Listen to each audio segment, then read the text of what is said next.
So the story opens on what looks like a pretty normal, even slightly romantic scene. A guy and a girl are sitting together, sharing a quiet meal. The girl leans in, gently offering him a bite of squid like it's the most natural thing in the world. And right away, you can tell something is off because instead of playing along, the guy panics and dodges it like it's dangerous. She immediately calls him out, asking why he's avoiding something so simple, and that's when the tension starts to creep in. He tries to explain, awkwardly insisting that feeding each other is something couples do, and they're not exactly at that stage yet. But instead of backing off, she pushes him further, asking him to clearly define what they are. Friends? Something more? He fumbles his answer, trying to land somewhere in between, but she doesn't let him get away with that either. Then she brings out a handmade lunchbox, carefully prepared with a heart-shaped design. At that point, even he realizes this isn't something casual anymore. And that's really the core question hanging over everything. If they're not lovers, and not just friends, then what exactly are they? To understand how things got this weird, we have to go back a bit. Earlier, we see the guy, Seichi Sugino, working in his natural environment. He's sitting in a high-end restaurant across from a well-dressed older woman. The atmosphere is calm, almost elegant, and Seichi is completely in control. He's charming, attentive, saying exactly what she wants to hear. When she thanks him for the evening, he smoothly turns it into something deeper, framing the dinner as a celebration of their future together. She's clearly already invested. In fact, she goes as far as placing a marriage registration form in front of him, proudly mentioning that she's already taken steps to leave her current husband. All he needs to do is sign. And Seichi plays along perfectly. He doesn't hesitate, doesn't flinch, he smiles, says all the right things, and even takes the document with him when he leaves, like this is all part of the plan. Because it is. The moment he steps outside, everything changes. The calm, confident persona disappears instantly. He crushes his phone under his foot, his expression going completely blank like someone who's been acting for too long and finally dropped the role. That's when we find out the truth. Seichi isn't just some smooth talker. He's a professional con artist, and a very good one at that. And of course, someone like that doesn't operate alone. A large, intimidating man approaches him from the shadows. This is Taka-san, someone clearly tied to organized crime. He praises Seichi's performance, treating the whole situation like just another successful job. But before Seichi can even catch a break, Taka-san casually drops another assignment on him. Seichi pushes back, asking, almost begging, for this to be the last one. Taka-san agrees a little too easily, which honestly tells you everything you need to know. Then he hands over a photo. The target is Ren Karasuma, and the moment Seichi sees it, his reaction says it all, because Ren isn't just anyone, she's a police officer. Not only that, she has a reputation for being extremely sharp, the kind of person who can sense criminal activity almost instinctively. She's been interfering with the gang's operations, and there's a major illegal deal happening the next night. Seichi's job is simple on paper, keep her out of the way. In reality, it's a nightmare. Still, he doesn't have a choice. The way Taka-san talks about it makes one thing very clear. Failure isn't an option, and not in a try harder next time way, in a much worse way. So now, Seichi finds himself standing outside a small neighborhood police station, trying to figure out how he's supposed to distract someone who literally hunts criminals for a living. He's stuck between two bad outcomes. If he does nothing, the gang will deal with him. If he gets caught, the police will. And before he can even come up with a plan,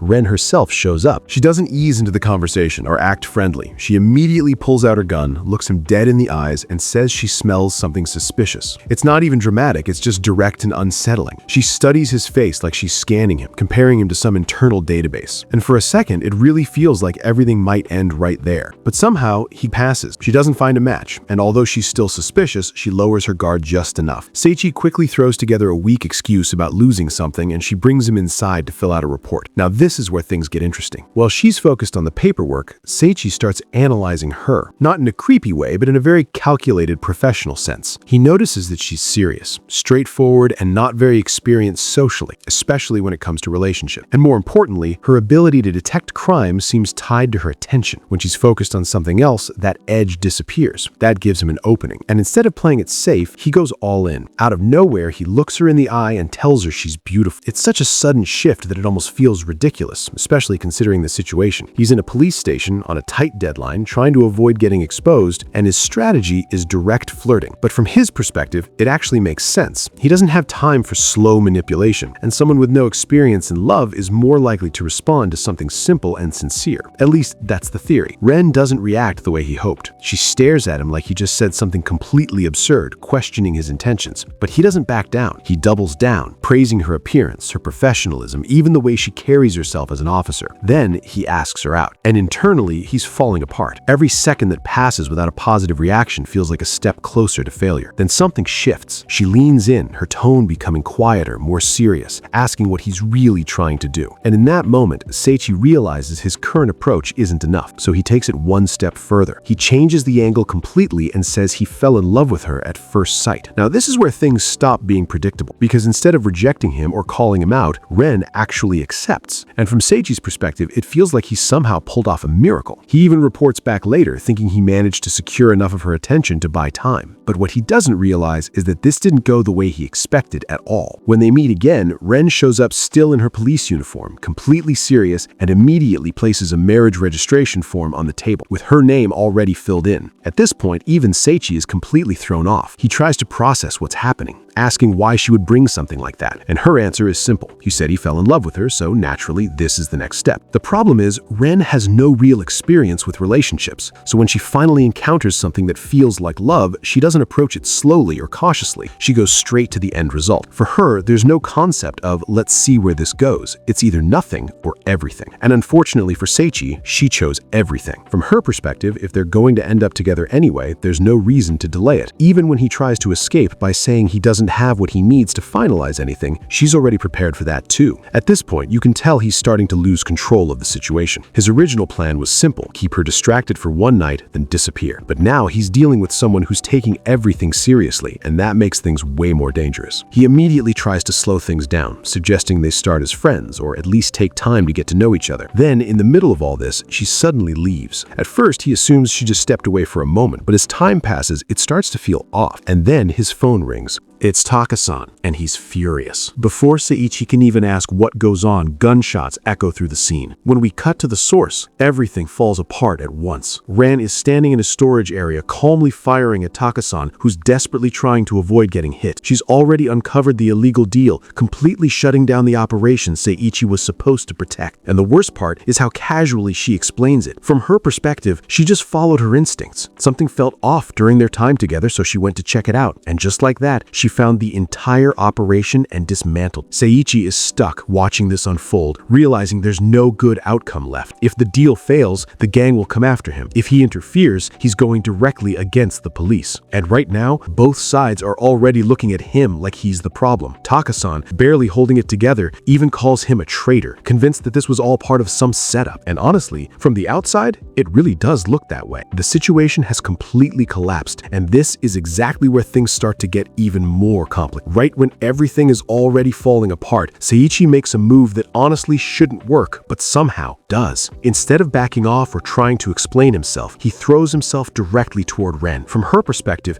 it looks like he's trying to protect her. She immediately notices Taka-san still holding a gun and shouts at Seichi to move, but he doesn't. He leans fully into the act, yelling that he'll never betray her and that he'll protect her no matter what. Now here's the thing, Ren believes every word of it. To her, this is a man risking his life for her sake. But in reality, Seichi is doing something completely different. He's creating a distraction. While all the attention is on him, Taka-san takes the chance and escapes. So in one move, Seichi manages to avoid immediate death from the gang while accidentally strengthening Ren's feelings for him even more. Later that night, things calm down just enough for the two of them to stand outside together. Ren apologizes for how she acted early, admitting that when he said he wouldn't betray her, it genuinely meant something to her. She's not suspicious anymore. In fact, she's more convinced than ever that what they have is real. Seichi, on the other hand, is completely stuck. Meanwhile, Ren is clutching that same marriage form like it's something precious, quietly admitting that she wants them to move forward, not just as friends, but as something deeper. And this is where Seichi hits a wall. The story even visualizes it pretty clearly. He's standing at the edge with two paths in front of him, and both are bad. If he moves forward into an actual relationship, he risks exposing himself completely. But if he pulls away, the gang will deal with him for messing things up. So instead of choosing either option, he does what he does best. He creates a third one. He looks at her and suggests something in between. Not friends, but not lovers either. It sounds vague, almost like he's just buying time. And to be fair, that's exactly what he's doing. But to Ren, it lands completely differently. For someone who's never really experienced love properly, those words feel new, gentle, and oddly comforting. It's not rejection, but it's not overwhelming either. She accepts it without hesitation. And just like that, they enter this strange, undefined relationship that only exists because Seichi needed a way to survive. But of course, things don't stay stable for long. Not even an hour later, Seiichi is already dealing with another situation. A high school girl is clinging to him on the street, openly asking him out. He handles it the right way, politely but firmly pointing out that she's a minor and turning her down. And then the atmosphere changes instantly. Behind them, Ren appears, completely silent, completely serious, and holding her revolver like she's ready to deal with a criminal on the spot. To understand how it got this tense, we rewind just a bit. Before this, Seiichi was already feeling the pressure building. He knows he's trapped. Getting closer to Ren means risking exposure. Pulling away means risking his life. And now, on top of that, he has to maintain this awkward in-between relationship that doesn't really solve anything. While he's dealing with all that, he notices the high school girl being approached by a man claiming to be a talent scout. The pitch sounds appealing, promises of becoming a model, opportunities, success, but something about it feels off. Seiichi steps in without hesitation. He interrupts the conversation, questions the man directly, and starts poking holes in his story. The scammer tries to assert authority, even hands over a business card, but Seiichi isn't convinced. He casually mentions that scams like this are common and suggests verifying it. The scammer gets aggressive, telling him to call the number and prove it's real. So Seiichi does, but not the way the guy expects. Instead of calling the number on the card, he dials the police, calmly, casually, like it's no big deal. That's enough to completely break the act. The scammer panics immediately and the situation collapses. Back in the present, Ren listens to the explanation and understands everything. Her mood softens and she even thanks him properly as a police officer. And this part says a lot about Seiichi. Even though he's a con man, he clearly draws a line. He's not the type to prey on random people without thought. In fact, he seems to genuinely dislike those kinds of scams. Still, Ren doesn't let things go that easily. She notices how easily that girl got close to him, how comfortable he looked, and that's when her tone shifts again. She points out that he seemed perfectly fine being close to someone else, even though he has her. When she tries to grab his arm, he instinctively pulls away. That small action changes everything. Her expression sharpens, and suddenly her instincts kick back in. She starts questioning him again, why he approached her in the first place, how he noticed the scam so quickly, whether everything he's done so far has another motive behind it. And just like that, the danger is back. Her intuition, which had been dulled by her feelings, comes rushing in. She even says it directly. He smells like a criminal. At this point, Seiichi is basically one step away from getting exposed completely. But once again, he manages to turn it around at the last second. He tells her he didn't pull away because she isn't his. He says he doesn't treat women like possessions. It's simple, but it hits exactly where it needs to. Ren freezes, then immediately gets flustered. Her suspicion disappears almost instantly, replaced by embarrassment and a kind of shy acceptance. It's honestly a little scary how fast her mindset flips, but for Seiichi, it's a lifesaver. Inside, though, he knows how close that was. With things temporarily stable again, Ren suggests they just start dating properly. No more in-between, no more ambiguity, and once again, Seiichi has to stop her. He argues that relationships shouldn't be about ownership or rushing into things. Instead, they should grow naturally, with both people supporting each other equally. It's a reasonable explanation, but more importantly, it's something Ren can understand. She softens again, imagining that kind of relationship, and agrees to keep things as they are for now. But that doesn't mean she stops pushing boundaries. When they start planning what to do next, Seiichi suggests normal activities, shopping, eating, just spending time together. Ren immediately points out that those are things couples do, which technically puts them right back into the same problem. So Seiichi improvises again. He introduces the idea of taking things slowly, framing it in a more philosophical way, focusing on gradual progress, subtle changes, and building something over time instead of rushing. It sounds convincing enough, and Ren accepts it, at least until she asks if they can hold hands. When he refuses, thinking he's finally set a boundary, she finds a workaround that only she would come up with. Instead of holding his hand directly, she pulls out a pair of handcuffs and links them together. From her perspective, it makes perfect sense. They're connected, but not technically holding hands. From Seiichi's perspective, it's a complete disaster. Walking around like that makes them look exactly like a criminal being escorted by a police officer, which, ironically, isn't that far from the truth. By the time they end up in a cafe, Seiichi's already exhausted. He's trying to stay calm, drinking his coffee, while Ren sits there pouting because things aren't going the way she imagined. He tries to cheer her up by offering cake, and for a moment, things feel almost normal. She brightens up, enjoying it in a way that actually makes her seem more approachable. uncomfortable. And for a second, Seiichi even notices it, how she looks when she's not being intense or unpredictable. But he quickly shuts that thought down. Getting emotionally involved is the last thing he needs. Then, just as things settle, Ren brings up the classic situation. She offers him a bite, asking him to open his mouth. He avoided it at first, giving a reasonable excuse, but she doesn't back down. If he won't eat, then he should feed her instead. And this is where Seiichi makes another calculated decision. Normally, this kind of interaction clearly signals a romantic relationship. Accepting it would push things into territory he's been trying to avoid. But instead of rejecting it, he agrees. Just when it feels like Seiichi has finally stabilized things, he makes another calculated move. And once again, it doesn't go the way he expects. As he's about to feed Ren the cake, he casually points out how it looks from the outside. For a second, she assumes he means they look like a couple, but he immediately flips it, saying it actually looks more like he's feeding a small animal. It completely ruins the mood. When she glances at their reflection, she realizes he's not wrong. It really does look more awkward than romantic. This was intentional. By going along with her request and then framing it, Seiichi subtly takes control of the situation. Instead of rejecting her directly, he makes her question it herself. Then he follows up by saying it might be too early for something like that between people who aren't even properly together yet. From his perspective, it's a clean way to slow things down. But the problem is, he still doesn't fully understand her. Ren isn't pushing things forward just because she's overwhelmed by emotions. She genuinely believes she has to take the lead. In her mind, Seiichi is the passive type, and if she doesn't act, nothing will happen. So instead of backing off, she doubles down. Her next move is immediate. She asks to drink from his coffee, and not in a casual way. She specifically wants to share his cup. Seiichi instantly realizes what that implies. It's basically an indirect kiss. He tries to dodge it, suggesting she just order her own, but she turns his own logic against him, pointing out that friends share things all the time. Now he's trapped again. If he refuses,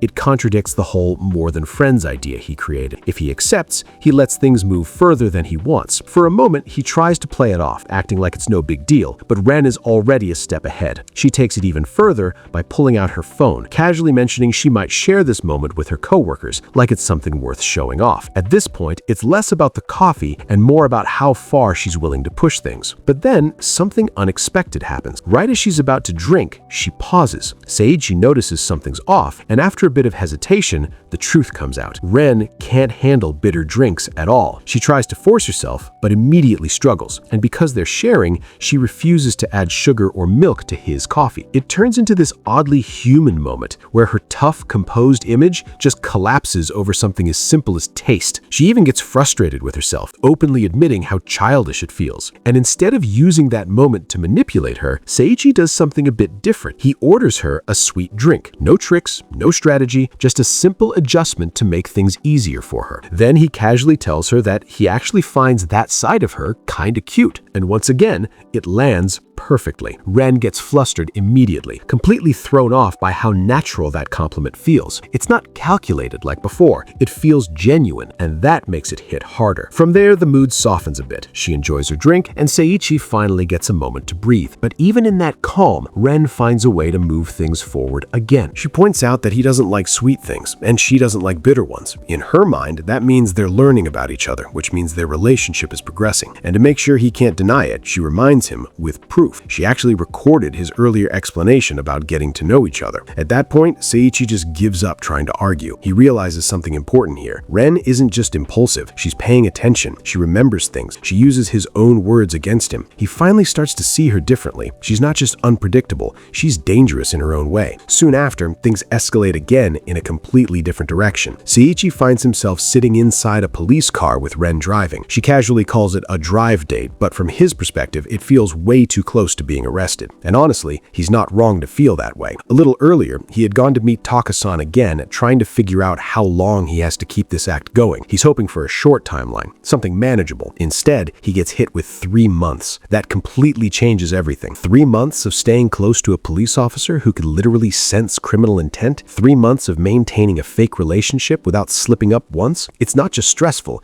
it's borderline impossible. So naturally, his first idea is to avoid her as much as possible. That plan lasts not even a few minutes, because Ren finds him immediately, not by coincidence, but because she claims she followed the scent of crime straight to him. She even admits she left her partner behind just to come see him, fully convinced that this is what love looks like. At this point, Sagishi doesn't even question it anymore. He just tries to survive the conversation. When she starts calling it love again, he quickly corrects it, then immediately fixes it by calling it fate instead. It's vague enough to keep things from becoming official, but still sounds romantic enough to satisfy her. It works. But before he can escape, she orders him into the car, and that's how he ends up stuck beside her, unable to refuse. While they're driving, Ren brings up the topic again. When are they actually going to become a real couple? This time, she's not asking if, she's asking when. That difference matters. Sagishi realizes he can't dodge this forever, so he switches strategy. Instead of rejecting her outright, he uses negotiation. He starts by suggesting something extreme, waiting 6 months. He knows she'll reject it, and she does immediately. That gives him room to adjust. He shifts the focus, talking about how something like this deserves proper timing, preparation, and meaning. He frames it as something special, something worth waiting for. And Ren interprets that in her own way. To her, it sounds like he's planning something serious, possibly even a proposal. Once she's emotionally invested in that idea, he lowers his request to 3 months. And just like that, it lines up perfectly with the time he actually needs. For once, his plan works exactly as intended. Not long after, they stop at a scenic overlook. The city stretches out below them, calm and quiet. It's a completely different atmosphere from everything before. And for the first time, Ren isn't pushing anything. She simply told him she brought him there because he looked tired. She wanted to cheer him up. That's it. No hidden angle, no pressure, just a straightforward, thoughtful gesture. Then she opens up a little, admitting she doesn't know much about him yet, but she wants to. She tells him she's willing to be honest with him, to share everything, and gently asks him to do the same. And this actually hits him, because Sagishi has never dealt with something like this before. Every relationship he's ever had was fake, controlled, and temporary, but this feels real, and that makes it dangerous in a completely different way. For a moment, he almost gets pulled into it, but he catches himself. He reminds himself who he is and what this situation really is. He can't afford to get attached. Not here, not now. So he tries to break the mood, shifting the conversation away before it goes too far. Ren notices immediately, and instead of getting upset, she just makes a playful expression, calling him dense and dropping the tension entirely. It's such a simple reaction, but it saves him, because if she had pushed just a little more in that moment, he probably wouldn't have had a way out. As they head back, Sagishi quietly thinks about what's going to happen after these 3 months. He tells himself it'll end there, that it has to, but even he doesn't sound fully convinced anymore. And just when it feels like things might finally slow down, Rand casually suggests one more place to go, something that will really cheer him up. The next scene cuts in suddenly, and it's probably the most unexpected shift so far. Sagishi finds himself in a situation he definitely wasn't prepared for, with Ren taking her earlier words very literally about being open and honest. And that's where this part ends. Honestly, as a story, this one stands out because it balances chaos and character moments really well. It's funny and unpredictable, but it doesn't ignore the emotional side either. The only downside is that the pacing can feel a bit overwhelming at times, but if you stick with it, the character dynamics make it worth it.